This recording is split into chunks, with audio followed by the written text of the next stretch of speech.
जो रोज गाय को प्रणाम करता है और गाय की प्रदक्षिणा करता है तो भगवत प्रदक्षिणा का उसे फल प्राप्त होता है। यदि घर में गाय बंधी है और भूखी है और प्यासी है तो तुम्हारे सारे पुण्य नष्ट हो जाएंगे। गौ का बहुत बड़ा महत्व वर्णन किया गया धर्म शास्त्रों में। यहाँ तक कि जब कोई ऋषि नाराज होता था तो आगे गाय करके जाया जाता था तो क्षमा हो जाती थी। गाय को देखते ही वो क्षमा कर देते थे।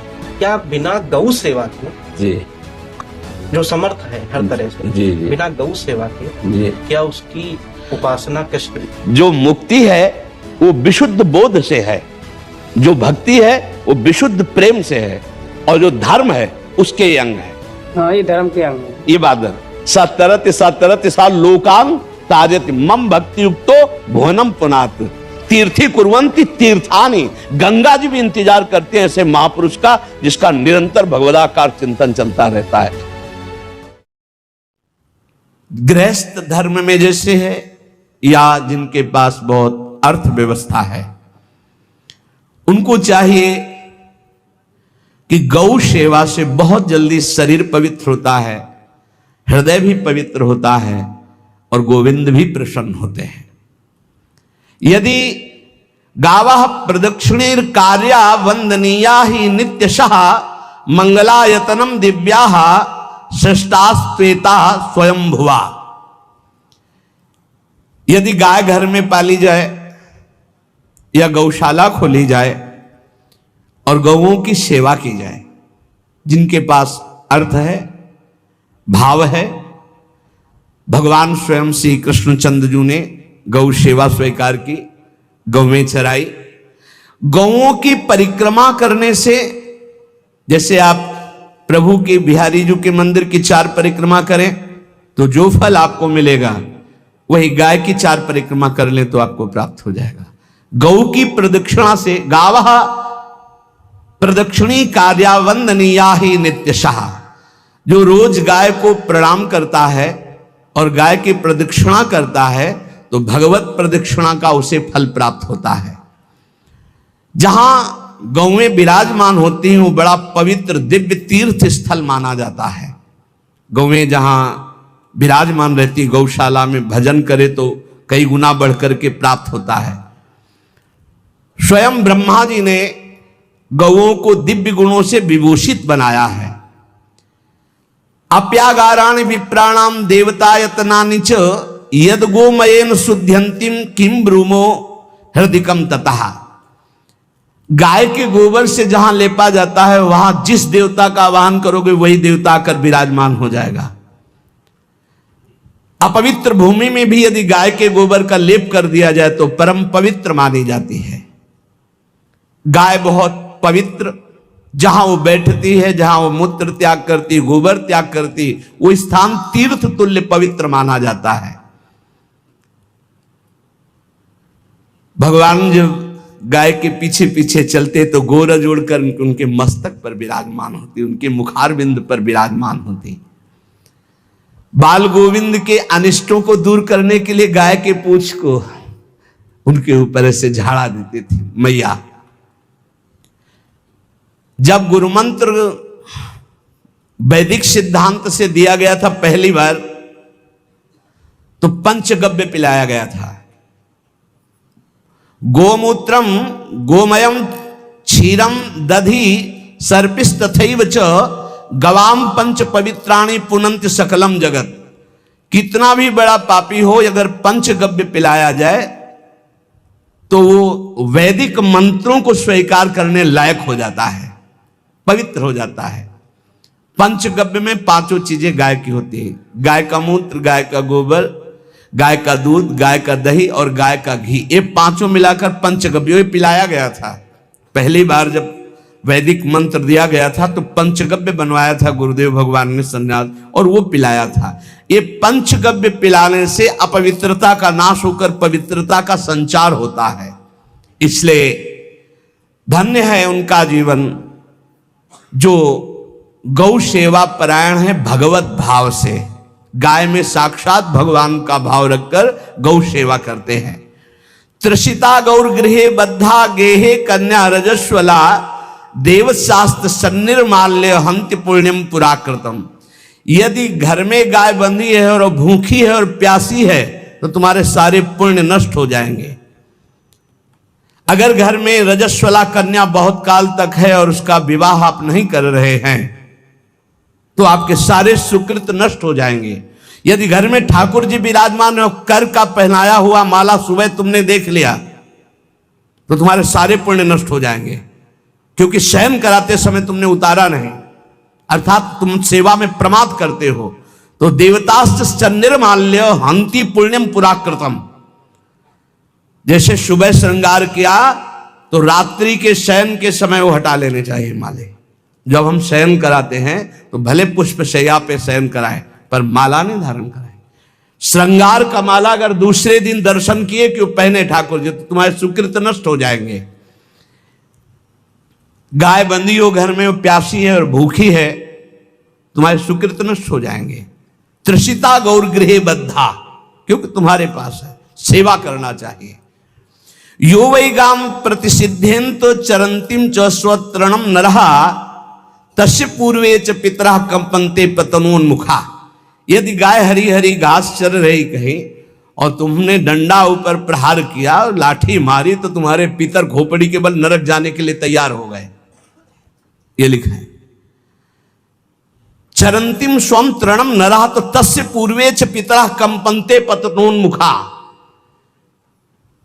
इसीलिए क्या भारत से कहीं किसी की तुलना हो सकती है जहां गौ को माता की पदवी दी गई, जहां गौ को हम आराध्य देव के रूप में मानते हैं, आराधना करते हैं। गौ रक्षा, गौ सेवा, ये बहुत बड़ा इसमें छुपा हुआ है। स्वयं भगवान अवतरित होकर गौ रक्षा, जब गाय के रूप में पृथ्वी रमाती तो भगवान का अवतार हुआ है। बड़ा विचित्र समय आता चला जा रहा है कि अब आधुनिक यंत्रों की ऐसी सेवाएं हो गई बड़ी बड़ी कि अब ना बैल की जरूरत है और ऐसे दूध की महंगाई बन गई कि अब देसी गाय 2 लीटर 3 लीटर 4 लीटर और ऐसी ऐसी कि 20-20 25-25 लीटर दे तो कौन देसी गाय को। तो गौओं का सेवा का भावना शास्त्र आज्ञा करता है कि जो प्रतिदिन अग्रग्रासे परोभावा कर्तव्यो भक्ति तोन्वहम अकृत्वा स्वयं आहारम कुर्वम नापनोति दुर्गतिम। जे ही तुम्हारे गृहस्थ में घरों में पहले होता था, अब तो भगवान जाने, जे ही पहली रोटी तवा में गई तो वो निकाल करके पक्की रखी जाती थी गौग्रास के लिए, पहला रसोई में। तो इसमें लिखा प्रतिदिन स्वभोजनम, पहले स्वयं भोजन न करके गाय के लिए ग्रास निकालना चाहिए। तो जिनके पास अर्थव्यवस्था जो गृहस्थ धर्म में है या जिनके पास अर्थ है, कुछ रोज 1 रुपया निकालो। हम कह रहे रोज निकालो तो महीने में 30 रुपया होते, 30 रुपया में एक गाय को हरी घास तो एक टाइम पवा ही सकते हो ना, बहुत नहीं है तो 1-1 रुपया निकाल के अगर एक गाय को चारा दोगे तो एक बार का भोजन तो हो ही सकता है। 30 रुपया में हरी घास जाकर के उसके दावा एक बार तो पवा दोगे ना। अग्रग्रासे परोभावा कर्तव्य भक्ति तोन्वहम, भक्ति पूर्वक गाय को 1 ग्रास भोजन में 1 रोटी तो निकालना चाहिए गाय के लिए, ऐसा शास्त्र आज्ञा कहता है। जो ऐसा करता है तो अकृत्वा स्वयमाहारम कुर्वन् नाप्नोति दुर्गतिम, अपने आहार से 1 रोटी निकालकर गाय को देता है और स्वयं 3 रोटी भले पाले 1 रोटी गाय को दे दी तो बोले उसकी दुर्गति नहीं होगी, अर्थात उसके अंदर भाव बढ़ता चला जाएगा वो भगवान की भक्ति में। और तेनाग्नयो हुता सम्यक पितरश्चापि तर्पिताः देवास् पूजितास्तेन यो ददाति गवान्हिकम। जो प्रतिदिन गौग्रास निकालता है, अर्पित करता है तो उसको अग्निहोत्र करने का फल मिलता है, उसके पितरों को तृप्ति मिलती है और समस्त देवताओं के पूजन का फल मिल जाता है जो गौग्रास निकालता है। यो वै ताड्यते यष्ट्याधेनुम मर्त्यो विमूढ़धि, जो मूर्ख मनुष्य, जैसे अब गाय दूध नहीं दे रही, मार डंडे डंडे मार रहे हैं, इंजेक्शन लगा रहे हैं, ऐसे वैसे कर रहे हैं, उसको ताड़ना दे रहे हैं। तो बोले जो मूढ़ बुद्धि मूर्ख मनुष्य, यो वै ताड्यते यष्ट्याधेनुम मर्त्यो विमूढ़धि, वो गाय को लाठी से मारता है, डंडे से मारता है, हाथों से मारता है, तो धर्मराजस्य नगरेशा याति करवर्जिता। धर्मराज जी पहले अपने नरक में ले जा करके उसके कहते थोड़े थोड़े तिल तिल करके पहले इसके हाथ काटो, मरना है नहीं वहां। अब आराम आराम से थोड़े थोड़े पहले हाथ वर्जिता है, इन्हीं हाथों से गाय को मारा था ना, तो ऐसे थोड़ा थोड़ा काटा जाता है उसके हाथ। कर वर्जिता हा, उसके दोनों हाथ काट करके थोड़े थोड़े। यो वै दंसान वार्यति तस्य पूर्वे कृतार्थ कहा नृत्यंत सवादिस्मास्तरिष्यति भाग्यवान। जो गौ के शरीर को स्नान कराता है, गौ के शरीर को कीट आदि से मच्छर आदि से रक्षा करता है, और खूब अच्छा अच्छा पदार्थ गौ को, केवल दूध के लोभ से नहीं, ये हम गौ सेवा की बात कर रहे हैं। ये कि नहीं वहां 10 लीटर दूध देती तो हाथ फेरो, जब दूध नहीं देती है तो चारा भी ठीक से नहीं दे रहे, और उसके ये स्वार्थी हो, गौ सेवा का बात नहीं। वो दूध का लोभी केवल व्यापार की बात करता है। गौ सेवा का तात्पर्य है गौ सेवा केवल, खूब बछड़े को पिला दिया प्रसाद रूप से, जो दूध मिला उसका अपने सेवन की, वो बात तो अलग है। अब बछड़े को तो जरा सा केवल पिन्हाने के लिए कर दिया, और खूब सारा दूध लीटर में नाप करके जा रहा है, और उस समय तक तो खवाओ पियाओगे ही खूब अच्छे से। उसके बाद जब दूध देना बंद किया तो उसका आदर सत्कार खत्म, खोल के बाहर ऐसे वो प्लास्टिक खाते घूम रही है, तो ये गौ सेवा नहीं मानी जाएगी, वो स्वार्थ पूर्ति मानी जाएगी। जो सदैव गौ सेवा करता है, उसके डांस मच्छर हटाता है, स्नान कराता है, पीठ में हाथ फेरता है, उसके पूर्वज जो पितर होते हैं वो नाच पड़ते हैं, उनका मंगल होना शुरू हो जाता है कि हमारे वंश में गौ सेवक पैदा हुआ, बड़ा भाग्यवान है, और वो गौ के द्वारा हमें तार देगा, ऐसा भाव। गौ सेवा हमारे सनातन धर्म में बहुत बड़ा स्थान गौ सेवा का है। पर एक बात ध्यान रखें, इन सब सेवा का फल है भगवान के चिंतन में निरंतर वृत्ति डूब जाए। हमारी एक एक वृत्ति, एक एक क्षण भगवान के चिंतन में डूब जाए। अगर नहीं तो हम आपको उत्तर दे रहे हैं, क्या महाराज नृग जैसा कोई गौ सेवक हुआ है दानी? भागवत में पढ़ लेना, करोड़ करोड़ गायों को, करोड़ों गौशालाएं थी, एक दो नहीं। इसलिए कह रहे हैं करोड़ों शब्द कि आप उसको कोई ज्यादा ना समझें। पृथ्वी के कोई भूमि के कण गिन सकता है, बारिश की बूंदे गिन सकता है, लेकिन महाराज नृग की गौएं जितनी दान की गई वो गिनी नहीं जा सकती थी, ऐसा वर्णन आता है। अरबों अर्बुद गौओं की सब स्वर्ण से अभिषिक्त करके ब्राह्मणों को दान करना। इतने बड़े गौ सेवक, इतने बड़े दान करने वाले, एक चूक हो गई, ना दान लेने वाले तपस्वी ब्राह्मण की गाय किसी अन्य ब्राह्मण को दान कर दी, और वो ब्राह्मण ने जब गाय देखी बोले मेरी गाय चुरा ली। बोले महाराज नृग ने दी। महाराज नृग से कहा मेरी गाय है, तो उनका गौशाला में आ गई होगी, आपको 10,000 गौएं देते हैं, आप अपनी गाय। बोले मैं प्रतिग्रह नहीं लेता। जिसने दान लिया था उसने कहा गाय यही लेके जाऊंगा, तो उनका आप गाय छोड़ दीजिए, आपको 10,000 गाय देते। बोले नहीं लूंगा। बस अनजाने के अपराध ने गिरगिट बना दिया था, कुएं का गिरगिट। पर भगवान बड़े कृपाल हुए, गौ सेवक थे, इसलिए गोविंद द्वारिकाधीश जी ने उनका उद्धार किया। सब साधन का फल है अच्युत भावना से युक्त होकर, भगवत भावना से युक्त होकर निरंतर भजन करते हुए सेवा परायण रहो, चराचर जगत की सेवा परायण रहो। भजन करना ही सबसे बड़ा परम धर्म है। हम सब सेवाएं करें जगत की, लेकिन अंदर से राधा राधा राधा, गोविंद गोविंद गोविंद गोविंद, आनंद आ जाएगा। तन से सेवा करो, मन से भगवान के चिंतन, मामनुष्मर युद्ध से भगवान के चिंतन में रहो। सेवा और व्यापार में अंतर होता है। गौ सेवा के बहाने से धन का जो दान लेना है और उसका अपने में प्रयोग करना, मैं पितरों सहित नरक जाना है, लिख लो। गौ सेवा के बहाने से दान लेना और उसका अपने परिवार के सुख में पैसे का प्रयोग कर देना या अपनी वासनाओं की पूर्ति में लगा देना, आया गौ सेवा के लिए और आप प्रयोग कर रहे हैं गाड़ी घोड़ा नाना प्रकार के सांसारिक भोगों में, तो लिख लो पितर सहित तुम्हारे नरक जाएंगे, क्योंकि गौ सेवा के लिए आया है। गौ सेवा का धन सिर्फ गौ सेवा में ही लगना चाहिए।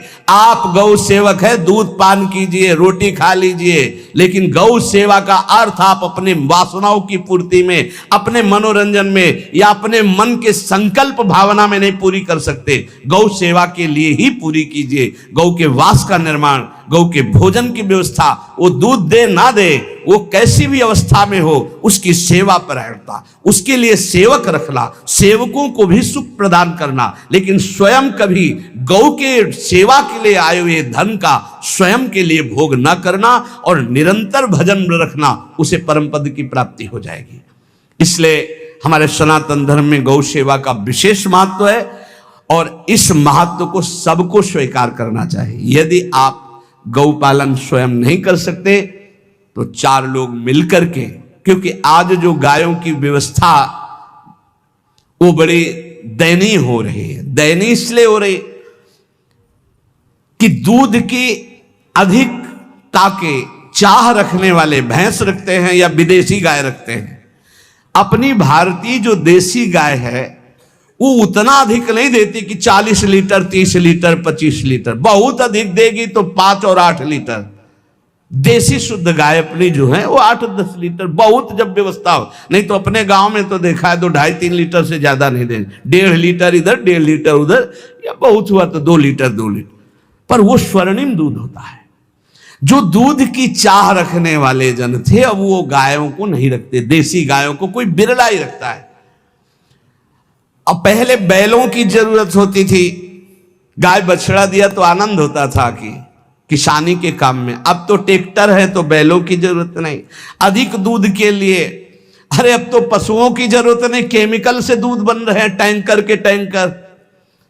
तो फिर हमारी जो गायें हैं उनकी बड़ी दुर्दशा हो रही।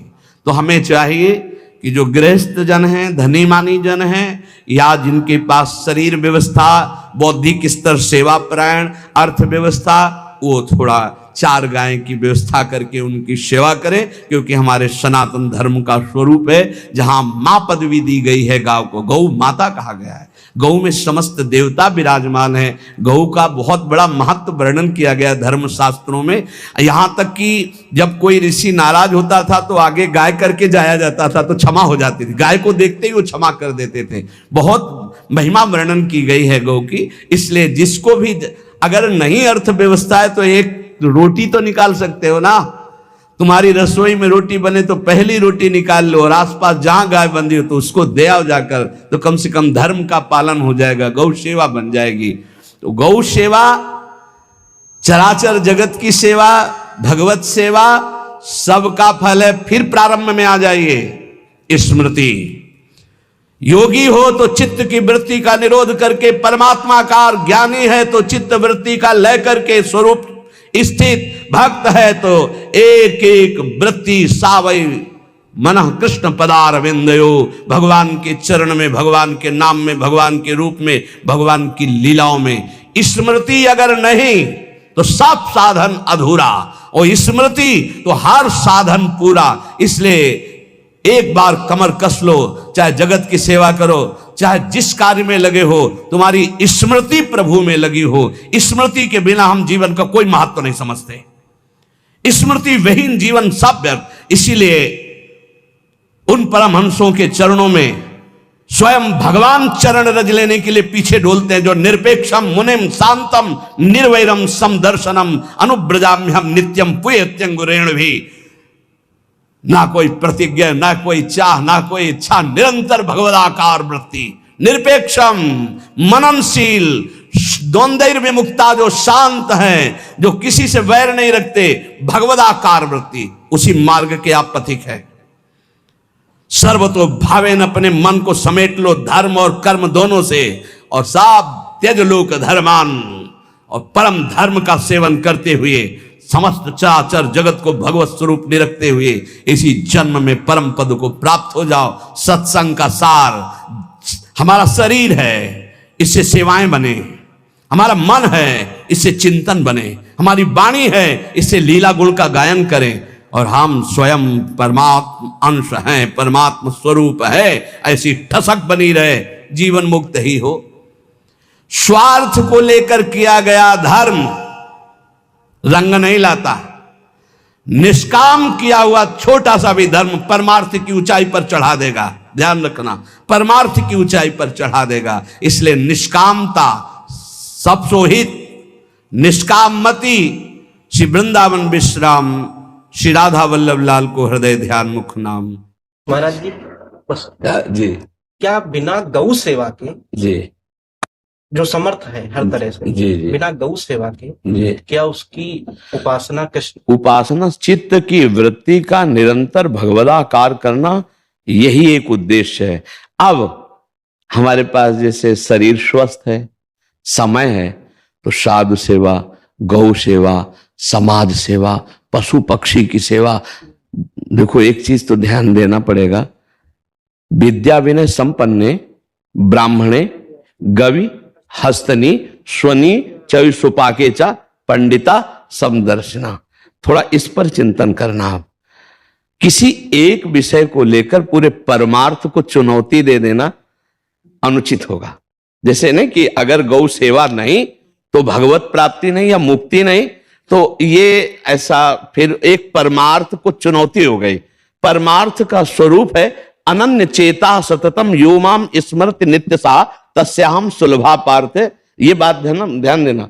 हमारी बात समझनी है कि अब हमारे शरीर में स्वस्थ है, हमारे पास अर्थ है, अब हम अपने धर्म की जो अंग हैं हम उनका पोषण करते हैं। जैसे मंदिर बना देना, भगवान की श्री विग्रह की अर्चा विग्रह की सेवा की व्यवस्था कर देना। हाँ, और बहुत सी औषधियां की व्यवस्था करके रोगियों को औषधि देना, गाय की सेवा करना, अन्य पशु पक्षियों की सेवा करना, ये सब भगवत सेवा का अंग है। लेकिन इसके बिना भगवत प्राप्ति होगी ऐसा नहीं है।